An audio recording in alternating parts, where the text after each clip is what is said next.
যে নামটা আমি নিজে সেখানে পরবর্তী সংশোধন করেছি আমার বিপদের কারণে, সেই ভুল নামটা আমার নিজের ভুল নামটার সঙ্গে আবার যেটা সঠিক নাম, যে ভুলটা ওরাই দিয়েছিল এবং সেই সময় তদন্ত নির্বাচন কমিশন করেছিল, তাহলে দোষটা তাদের হওয়া উচিত ছিল এবং তারা শাস্তি পাওয়ার যোগ্য ছিল।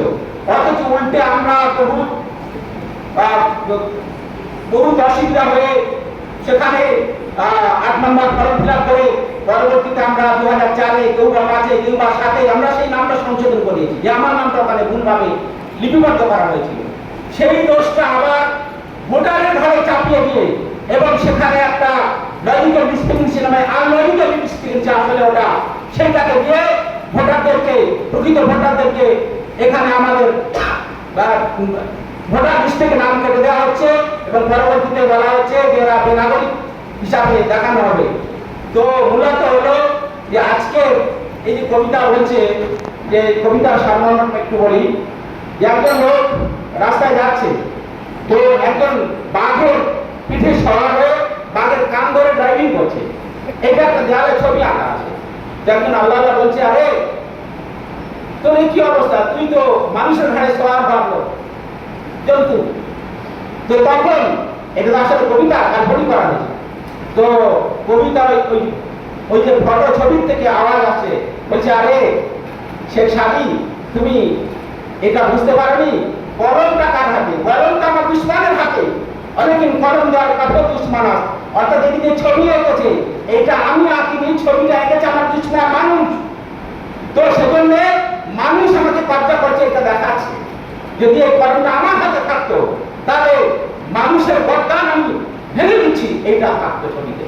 তো আজকের এই অবস্থা হয়েছে, আজকে নির্বাচন কমিশন এটা নির্যাতন কমিশনে পরিণত হয়েছে, যে যারা ভারতবর্ষের নাগরিকদের অধিকার রক্ষা করতে এসেছিল তারা আজকের অধিকারকে নষ্ট করে দিচ্ছে, ধ্বংস করে দিচ্ছে। এর জন্য আপাতত বাংলার জনসাধারণ, ভারতবর্ষের জনসাধারণ শুধু যাদের নাম কেটেছে তারা নয়, যাদের নাম লিস্টে এসেছে এদেরকেও কাটতে, যেমন ভাই বলছিলেন যে এক মুহূর্তে সময় নেবেন তারা, যেহেতু অন্যায় করছে। এবং সব থেকে দুঃখ এবং আফসোসের বিষয়, এই অন্যায় আবদারটাকে আমাদের যেটা সবচেয়ে আশার জায়গায় সর্বোচ্চ ন্যায়ালয়, যেটাকে আমরা সুপ্রিম কোর্ট বলি, সেখান থেকে আমরা আজকে আশাহত হচ্ছি, নিরাশা হচ্ছি, নৈরাশ্য হচ্ছি, যে যাদের মৌলিক অধিকার চলে যাচ্ছে তাদেরকে বলছে যে একবারে না ভোট দিলে, একবারটা না ভোট দিলে কি বা আসা যায়, কেন একবার ভোট দিতে পারবে না? সুপ্রিম কোর্টের কাছে আমরা জানতে চাই যে একবার যদি আপনি ওই জায়গা হতেন, যেই লক্ষ লক্ষ ভোটারদের নামগুলো কেটে দেওয়া হয়েছে, এই জায়গায় যদি আপনি হতেন তা আপনি কি করতেন?